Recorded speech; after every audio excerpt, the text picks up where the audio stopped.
So, all right, so we're all good. We're recording.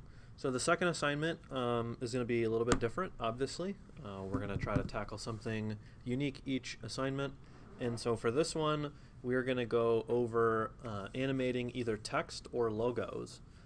These are really important things because as more and more aspects of our lives become either a part of advertising or companies, or even in this case I'll show a few sporting things, they all need logos or graphics packages, as sometimes they're called, and this is going to be a little kind of introduction into that.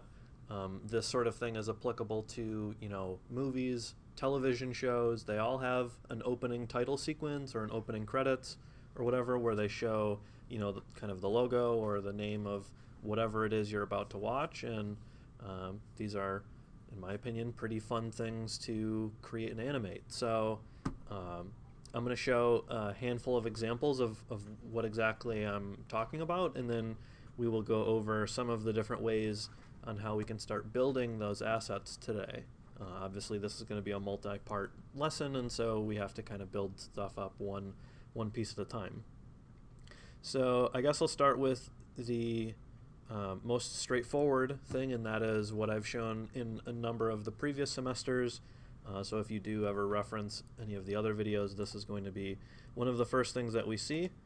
And this is examples of opening title sequences or opening show movie logos or show logos. So on this one we have a piece of text, and we have this emblem or whatever. This could be modeled in 3D, it could be drawn in Illustrator. There are a variety of techniques, for example, for that. This one is maybe a little bit more intense. We're not going to learn all this.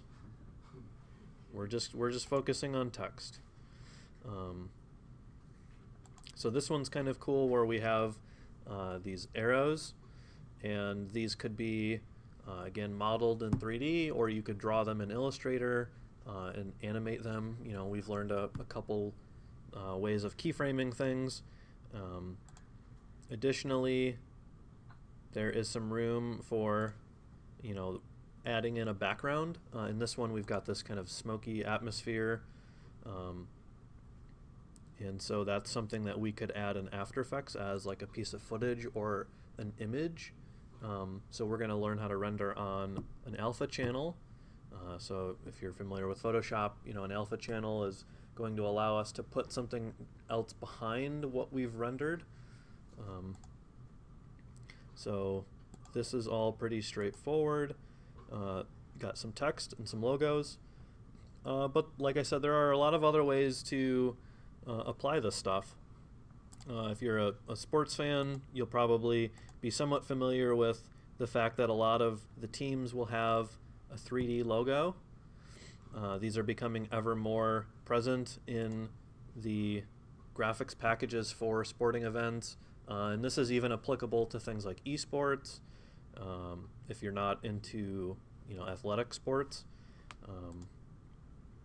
I really want to give you guys the freedom to pick whatever you want. I mean, you again could come up with something entirely original if you want to, but if if anything I'm showing kind of rings a bell, maybe there's a show or a TV series or a sporting thing or whatever, as long as it's something along the lines of like a logo or maybe some text. Like this is a pretty cool one, because we could draw out this logo in Illustrator, and then we could model the basketball, which is vaguely sphere-like, and then you can learn how to animate those two things in tandem. Just as an example, obviously there are an almost infinite number of ways that you could take this assignment, and so I have to kind of teach things a little bit more broad.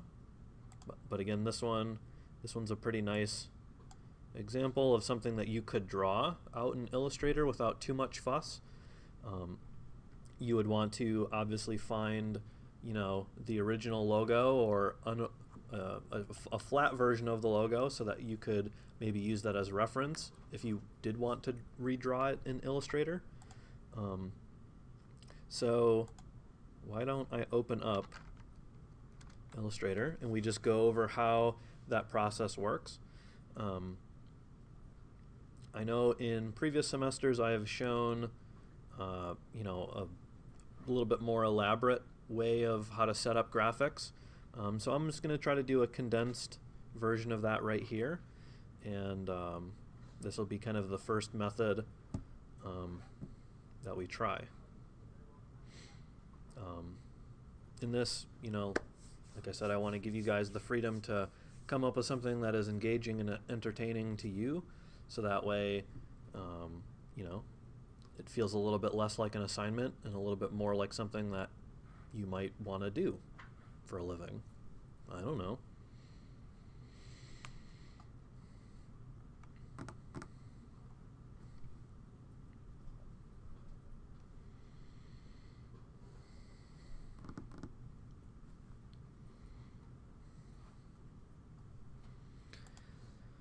So while Illustrator keeps opening up,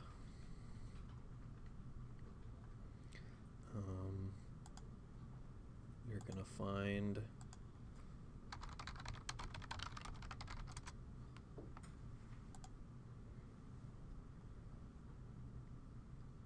cool.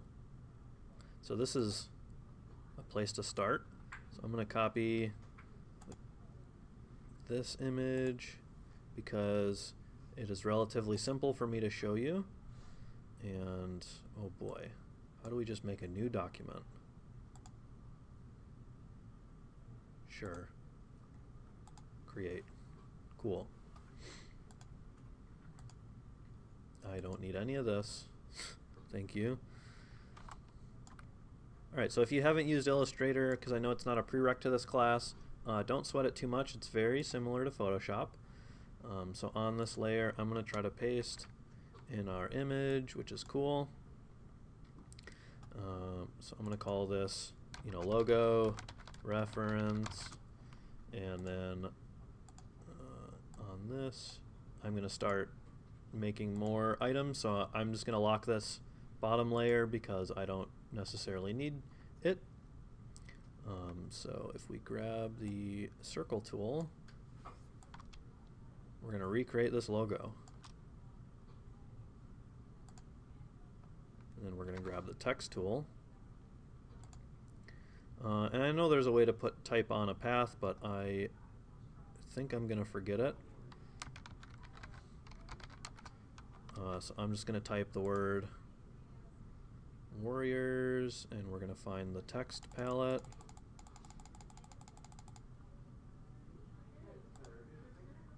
I don't need 12-point font, so let's try like 100-point font. Cool. It doesn't really matter what font, because I know that I'm not going to be able to find the font that I need. So I'm just going to pick a font. Cool. So I could draw out a really awesome piece of artwork. This is obviously not awesome, because I'm just going to be going over things really quickly. So if we copy and paste that, and then we scale that ever so slightly.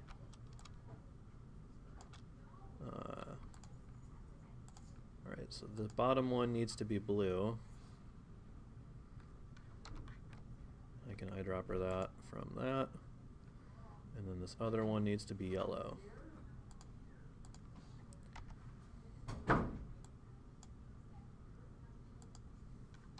So certainly, if you do this, you are going to try a bit harder than I am in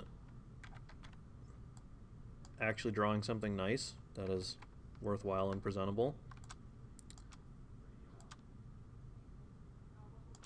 Cool. So we've got something. Certainly, you guys will put a little bit more effort into it. And this one, just for fun, we'll make that blue. Alright, so let's pretend that this is our really amazing, incredible piece of artwork that we spent a very long time handcrafting. The reason we would want to spend a lot of time in Illustrator if this is the route that we wanted to take, is we're going to pretty quickly be able to turn this into geometry. And I might even just give this a shot really quickly with the pen tool. So we're going to unlock that.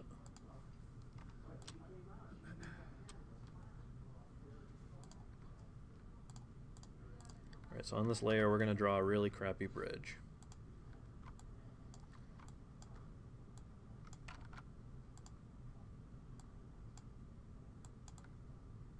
And I want to demonstrate to everybody how quick this can be if you are good with the pen tool. Certainly putting more time into it than I am.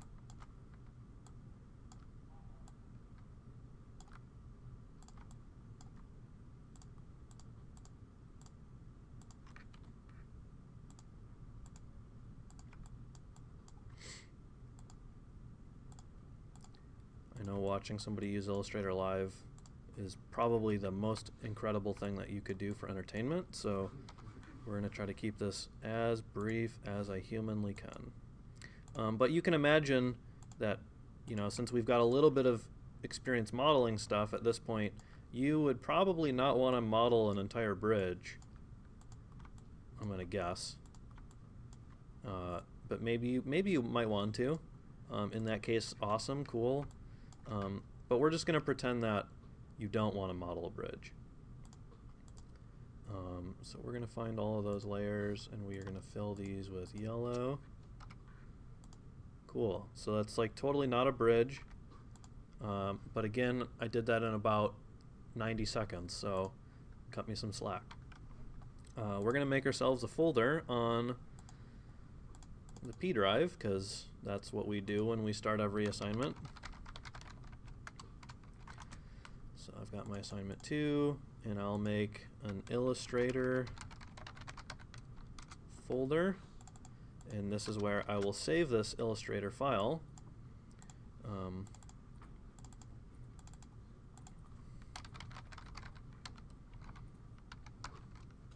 Alright, so it's a good idea to save this, and then, okay, cool. So there's a little bit of a problem. Because of the way that computers work, and computers are just computers, we have to save this file format as a slightly different version in order for Cinema to be able to import it.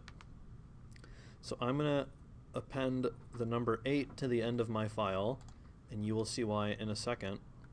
So I clicked the Save menu, and I'm looking here at the Illustrator Options panel. This is where we can change the setting that we need to change if this is the route that we are going to be following. You may or may not be following this. Maybe you only want to do text, which case you can follow along a little bit later in the video. But if you do want to utilize Illustrator files, we need to change this drop down right here from Illustrator CC, which is the Creative Cloud, to Illustrator 8. Now you're free to Google what year Illustrator 8 came out in. I don't know, a very long time ago. But for whatever reason, it is the version that is compatible with Cinema 4D. So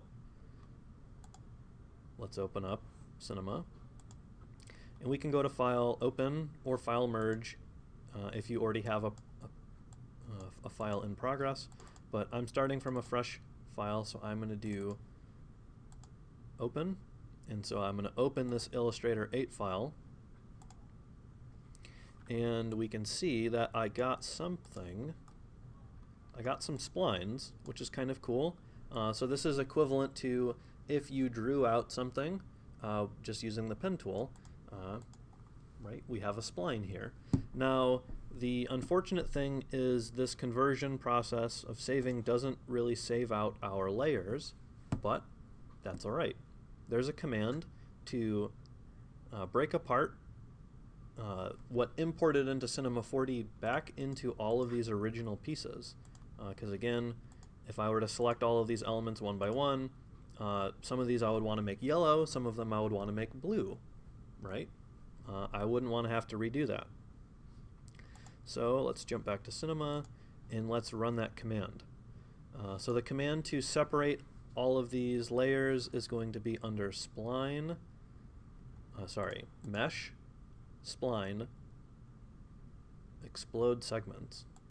This is kind of a radical name. So Explode Segments gives us all of these individual pieces, as we can see. Now if you had a much more complicated and elaborate piece of artwork, I would maybe recommend saving it in chunks.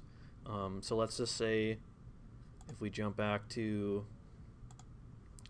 there's a reason I picked the Golden State Warriors logo, because functionally it's a bunch of circles. But let's just say you had something that you spent way more time on and was way more complicated, like maybe this. All of these different layers for like the mouth and the tail or whatever this wave is. Let's just say that this was your logo. I would probably recommend saving this out like section by section, just for the ease of being able to bring this back into Cinema 4D. So like if you drew out all the letters, I would save out those, import those one at a time, and then maybe, you know, the top of the animal or the bottom of the animal. That would just be my advice. You're certainly free to just draw the whole thing in one file and import it all at once, but as we can see, this leaves us with a handful of layers that all need to be renamed. So thankfully I drew a really crappy logo that only has 6 elements, so I can call this outer ring, this is inner ring, center ring, and then this is like bridge, bridge 1, bridge 2, bridge 3. So I can pull all of these out and delete this top thing. When you do the explode segments command, it's going to leave the original piece at the top, but because you've separated everything out of it, basically it has no contents now, and it's more or less obsolete now. So cool. Why have we spent so much time on this? Well, let's start getting going. So I touched on some of these tools under this first green menu in the previous assignment, but this is really going to be where the magic happens. And so we're going to start off by extruding, and I'm going to jump back to Illustrator just so that I can copy the color value for these layers. Just because if I'm going to try, I might as well try to get the right color. And this is where the fun thing is. We have to enable the preference. Alright, so maybe you are or aren't familiar with hexadecimal color codes. So in Photoshop and Illustrator, you can get this numerical value, and this represents the 3 color channels. It's an easy way to get your colors right. But unfortunately, by default, Cinema 4D does not have the option enabled. So if you work at home and you have a machine that doesn't reset itself every freaking time it turns off, you only have to turn this on once, which is kind of nice. So again, we went to Edit, Preferences, and then I went to Units, RGB mode, and then I turned on the Show Hexadecimal field. So all that, and now I should be able to, come on, seriously? It's supposed to be like right there.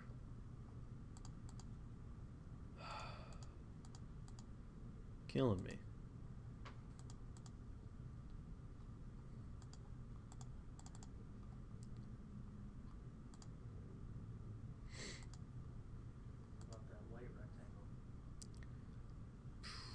No. You mean this? No, it's supposed to be right here. Well, anyway, that's kind of a drag. I don't know why it's not working. That's super lame. Well, anyway, we can just type in the RGB values. So 41, 64, 140. 41, 64, 140. Cool, so there's my blue. And we'll do the yellow just to get it. 252, 201, 47.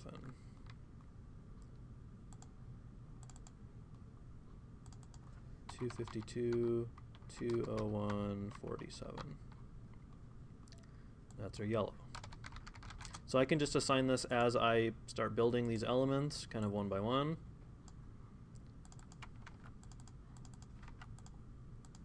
So that's the outer ring. This is the inner ring.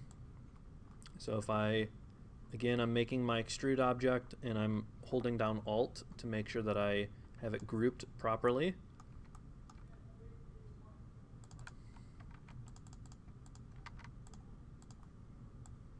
And we'll see that as I start to make more of these, it's going to look weird because right now they're all occupying the exact same space. So I need to make sure that I move them a little bit in depth.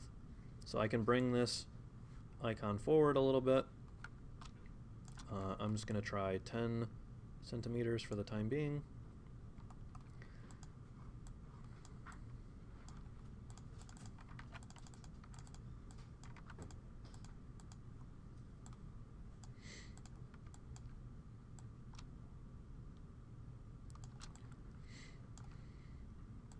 So these three bridge icons, these, functionally should all probably be the same, I would imagine. If you really wanted to go wild, you could try to add depth to them, but I'm just going to treat them as if they were all one chunk. And the way that we are going to do that is with another object inside of this green menu called the Connect object. So let's take a step back real quick and just explain why we need that. So if I just turn off all of these pieces, we can see I've got my extrude, and right now it has the first bridge piece inside of it, and it's got, what we're looking for. Turn this into a piece of geometry, which is cool. But if I grab these other two and I add them into the hierarchy, unfortunately, we see where the problem is. If I shift these around, I can illustrate what's going on. The extrude object can only see the first object, or the first spline that is within it. So if the extrude can only see one thing, that means that I need to group all of these. So we can do that with the Connect object, not just simply a group. Actually, let's just try it with a group. Yeah, see, a group doesn't work either. So let's undo, because I knew I was right. I just wanted to show exactly why. So this Connect object, if we add the Connect object in place of where we would put a null in order to group these items, we can see that now the Connect object is making them all work in harmony.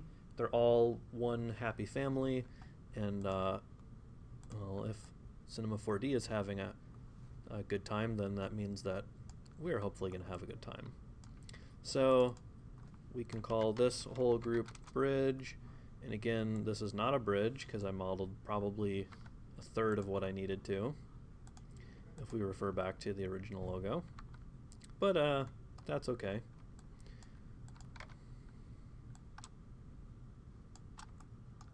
So we've got a logo. Now hopefully this illustrates to you guys why, why it might be advantageous to draw something in Illustrator. If you are strong with the pen tool in Photoshop, or if you already know Illustrator, then this can be a pretty awesome way to model something that, at least as of right now, maybe our modeling skills would, it would be a challenge to model an entire bridge at this point. We've only done one project. So we could just group all of this stuff and move this back to our world origin. And we would be free to start animating this. You know, if we found a specific reference, like maybe one of these YouTube videos, if this was the route that we were going on, we could, you know, copy or use the animation that is in here as an inspiration to give ourselves some ideas and maybe figure out how we want to animate this. Maybe it scales up and it comes in from the side, or maybe it pops up and flips around. Who knows what? At this point, the possibilities are endless. So certainly, if we wanted to add text to this, and actually now that I look, I recognize that the text did not come through. And this is because if you are familiar with Illustrator, it can't be a live piece of text. Unfortunately, we do have to go to Object, and then, where is it? Create outlines. Type. Create outlines, yes. So we would have to convert it to paths, and at that point it would be able to translate over. But if you are going to do text, I would encourage you to do the following, and that is actually make text inside of Cinema 4D. You might wonder, how do we do that? Well, it is under the MoGraph menu up here at the top, and there is this fun thing called the MoText object. So it's unfortunately hiding behind my logo.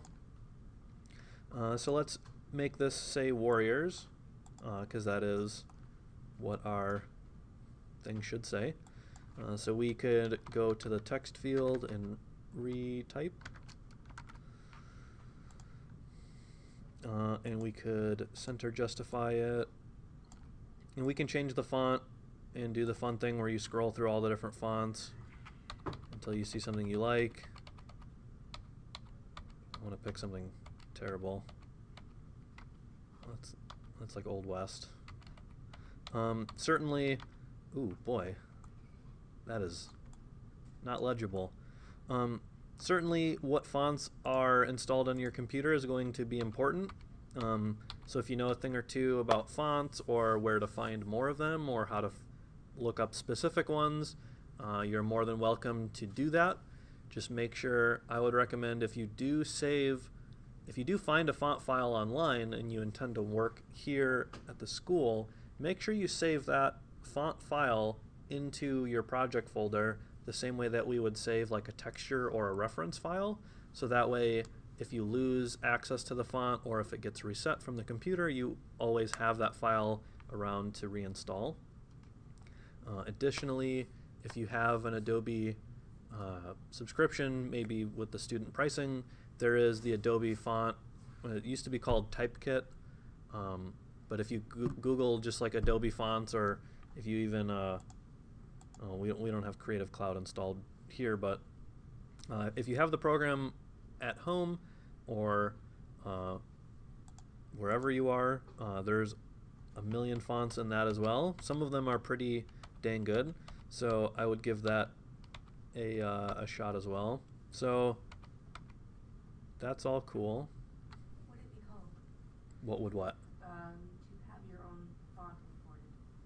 Would it have a name like text, or does it just need to be in the file folder? Oh, you mean, okay, so if you did want a font, you'd need to install that font to the machine the same way that you would install like a normal font. It just, because these computers, you know, here's a website that I don't recommend you go to get a font from, but I'm sure other teachers will probably say that this website's super cool. This is defont.com. You can find a lot of fonts on here. I'm just saying that if you do download a font from somewhere, make sure you keep a copy of that with you, so that way if you do install it, I don't know if you install a font on your computer in front of you, if that's going to reset or not, is what I'm saying. Because if you start a project with a font and then you lose that font, obviously things are going to look different, it might not work, who knows. So that's why I would recommend, if you have the Adobe subscription, that is probably my first best place to recommend. Otherwise, you're free to find a font out on the Wild West, that is the internet. But there are certain, rules and legalities to that. But that's all whatever. So we've got some font. It says Warriors. It should be blue. So we'll make it blue. Alright, so how can we animate this? Certainly, it might not be a bad idea for me to add the words that say Golden State.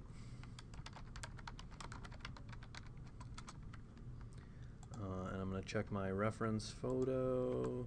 Okay, those should be blue as well.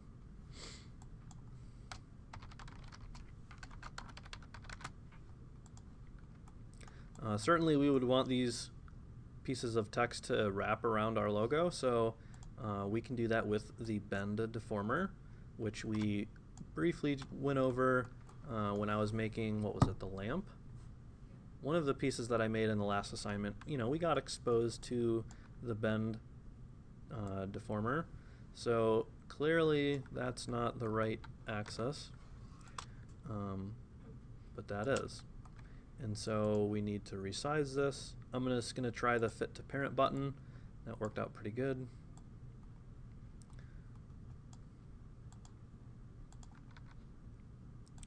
Alright, so this isn't cooperating all that well, so I'm going to show us another tool. So we're going to delete the Bend Deformer. So let's make a circle. And I want to make the circle basically the radius of this logo, and that should be pretty good. So the tool that I want to show right now is called the Spline Wrap. This is just so that we can get this piece of text to curve. Maybe this isn't relevant to you. Sorry. So on this spline wrap, we see a piece for a spline. So I'm going to drag that there. And we can see that it did something. Oh boy, it did something. So I'm going to try to change this axis, because I know one of them will do what I want it to do.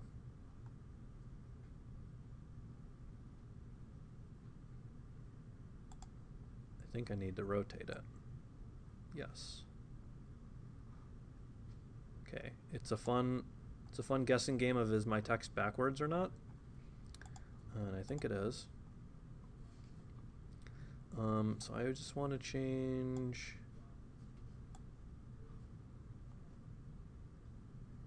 There we go. So I'm just adjusting the from value, and then I'm going to adjust the offset. Cool. So that worked out pretty good. And then if I want to make the radius bigger, I can just scale up the spline. Again, that's this circle spline. I'm not scaling the spline wrap.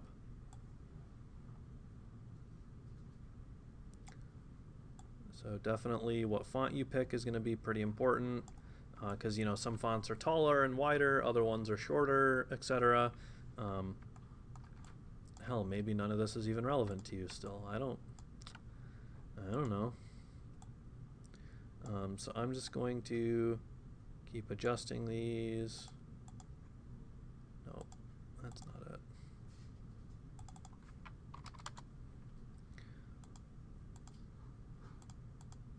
There we go. Cool. All right. So that was a whole bunch of stuff. But I think we're good now. We've recreated this logo in all of its glory.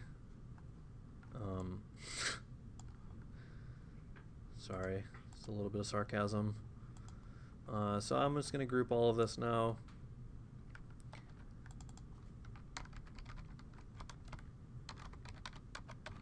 Cool, so here's the logo and the text. So like I said, if we wanted to animate this, we could keyframe it kind of like spinning around or scaling up or flipping or doing this, whatever. I am going to show another alternative. So because of the way that I kind of structure this assignment, I sort of do two examples. So I think that'll be as far as we take this logo. So this is going to be kind of the Illustrator logo, sports team, whatever, however you want to try to apply that. So we're going to save this because I have not done that up to this point.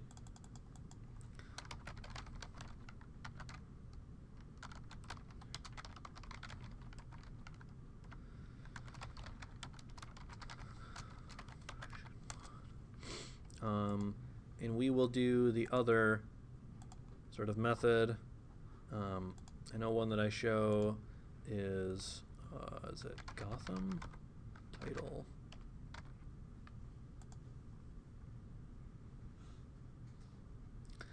I think it's this. Although this looks way different than it used to. Here we go. This is the one that I usually show.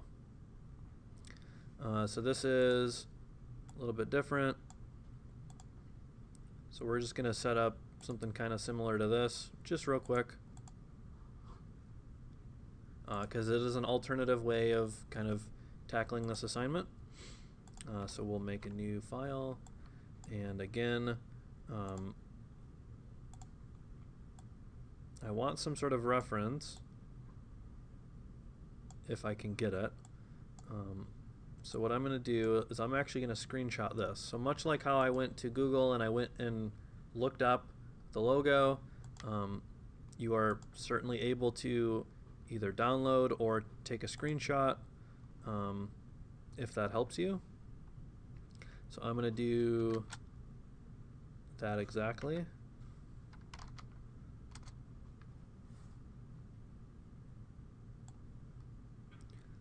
Cool, so this is going to have a bunch of extra junk in it because I'm lazy and I don't want to crop it.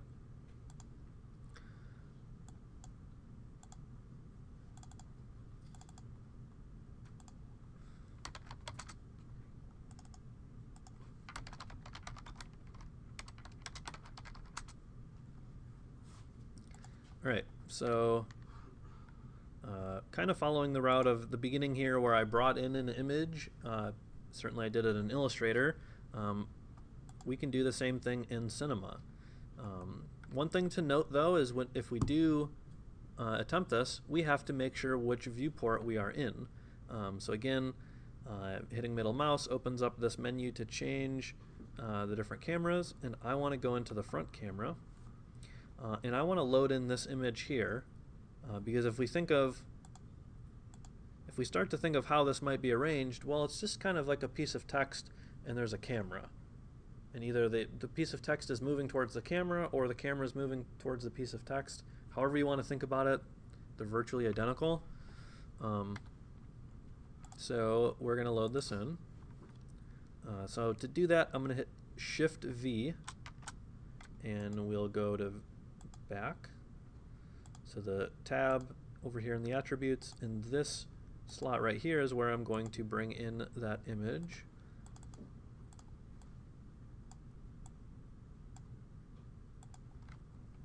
Cool, so we've got like our taskbar and all that extra junk on it, but it's really just here for us to get the spacing of the text, because there is a whole lot more to the MoText menu that I do want to show you guys.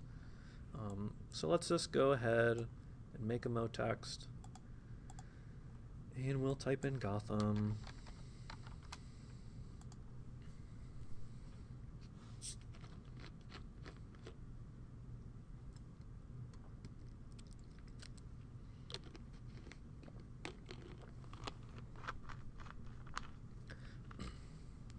So, is there anyone who's taken the typography class, just because I'm curious, and can tell me what about this font and the font that I currently have are different?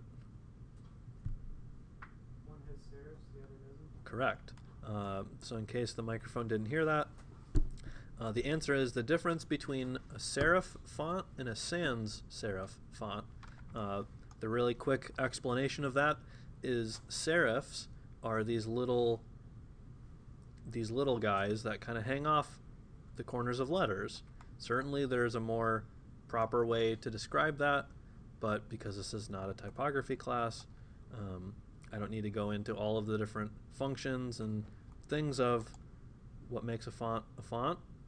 But I'm just going to look for a serif font, one that has the little flourishes, and I know if if I have to, Times New Roman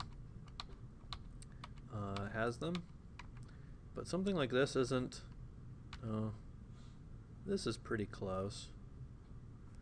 So whatever that font means, but it's pretty close. It's going to get me in the ballpark at least, which is really all I'm hoping for, just because we're doing this quick and on the fly. So I'm just going to try to line this stuff up, and I'm going to show you guys the different settings here inside of the MoText. So you would probably want to wonder, or you might wonder, like what size the font is. You know, in the Adobe programs we call it like what point font or what font size.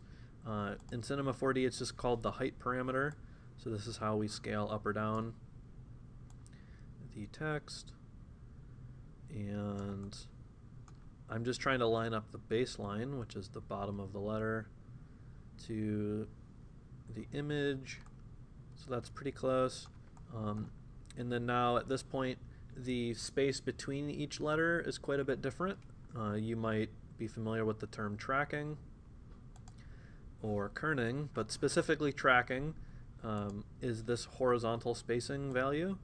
So this is going to add a uniform amount of room between each letter. So we can try and eyeball this, but it might be hard to get there. Thankfully, we can control these letters individually. If we turn on the under this kerning menu, there is the checkbox for the control, and so if I have it on, there we go. Above each of these letters, I get a control to be able to move the letter left and right, and that isn't going to work because it is middle justified. So that's kind of a fun thing. So I should not have it set to middle justified. So here, if I want to, I can dial in the placement of these letters a little bit more precisely. Now at this point, I'm recognizing that the width or the weight of my font isn't quite right, but again, like I said, there's only so much that I can do. Certainly if I wanted to do a little bit of investigating or investigative work, I could maybe try to Google and find out the specific name of this font face. If you are doing a specific property, like maybe a video game logo, if I just pull something out of a hat like Legend of Zelda, I'm sure you could find a name for that font, or on our friend here, Defont. I'm sure if you type in Legend of Zelda on Defont, you will find some rip-off font that will do it exactly for you. So that's always an option. But anyway, we've got that. So those are the settings here in the Object tab. And there are a whole lot of ways to animate this if we wanted to. So let's show that real quick. And that'll probably be the last thing that I show for today. Now, here in the video, it animates quite a bit differently. It's pretty much just getting closer to camera, but I've done this a gazillion times. If you really did want to learn how to do this exact thing, you can go back to a previous semester and find that. But I'm going to show something else. We're just going to do something wild and wacky. So I'm going to go to my MoGraph effector, and let's just get crazy with our friend the random effector. So the random effector is, like its name implies, able to randomize things. So if I go to the parameter tab here, we have position checked on. And in this position we see that there's 50 units in each axis. So if I wanted to change these one axis at a time, I could do so. We can see this one is the z-axis, so this is going to make them go kind of front to back.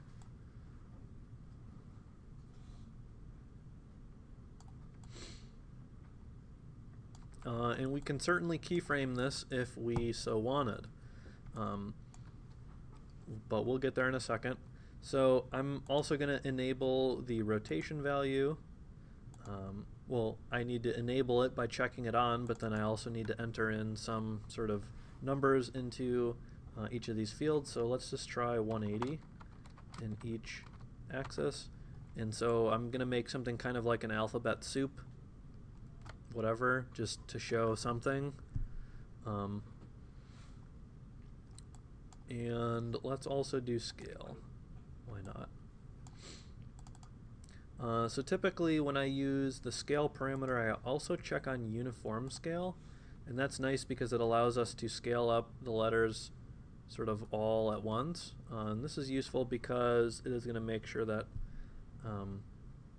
they don't get like squashed or stretched, like either up or down or left and right. They'll be treated kind of all as one group. So this is kind of whatever. Now let's just say you're setting up the random effector and you don't like what you're getting.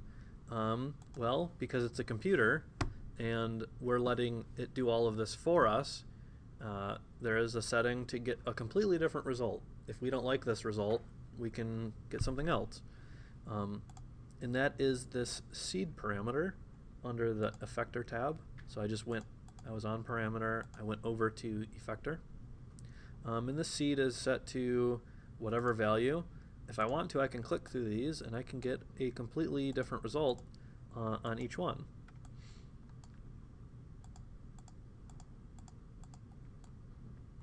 So I could sit here for forever and pick something or keep clicking through this until I really loved something, but I won't do that for the sake of our lecture. Let's get to maybe a little bit of keyframing like I suggested. So while we are in this tab, we can see maybe something that might catch our eye in terms of the strength value right here.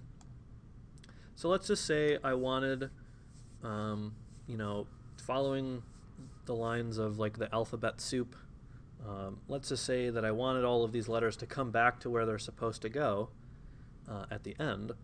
Well, what can we do? Well, we can use this strength value, because we see if I adjust this strength value right here at 100%, everything is fully randomized, but if I reduce this back to 0, it's as if the effector was off. So look at that.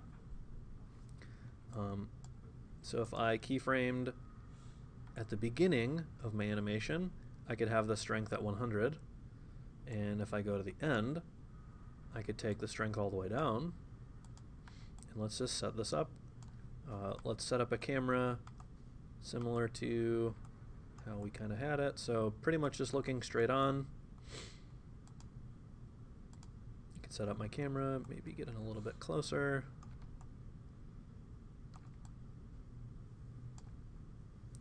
Cool. So I could hit play. And we have all these letters magically going back to where they're supposed to.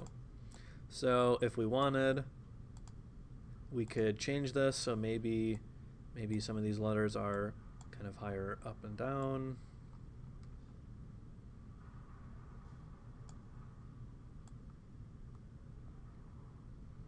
Maybe they're scaled down.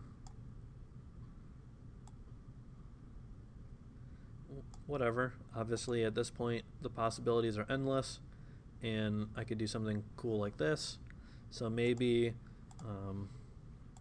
if we looked around through enough different title sequences, I'm sure you could find something that looks very similar to this. Maybe, to me, this is kind of eliciting a little bit of like a 0G, it's kind of like out in space vibe. So maybe, maybe there's something that you could think of like that, where the letters are kind of like floating in space or whatever, and then they all come back like this. You can think of whatever you want. We've gone for close to an hour now, so I think that's going to be a good place to cut it for today. For the, I guess, parameters or the requirements of the lesson or this assignment, I'm going to say kind of similar to what we had last time, where we had some sort of animation that was a few seconds long, like maybe let's just say 5 seconds. Could be a little bit longer, could be a little bit shorter, depending on what you do. In the last assignment, we animated a camera. In this assignment, you could animate either your text or your logo, whatever it is you've made. Maybe you're animating both the object and the camera, or one or the other. However, depending on what you're recreating or what you're pulling inspiration from, I'll leave it up to you guys. But if you are either concerned or you're questioning what it is you want to follow or what you want to recreate, you can always call me over and I can take a look at it. Let's say you found something that you really liked, but maybe you were confused about how to do XYZ part of it, or you were wondering if it fits the parameters of the assignment. I can tell you all about that. So I will just save this off.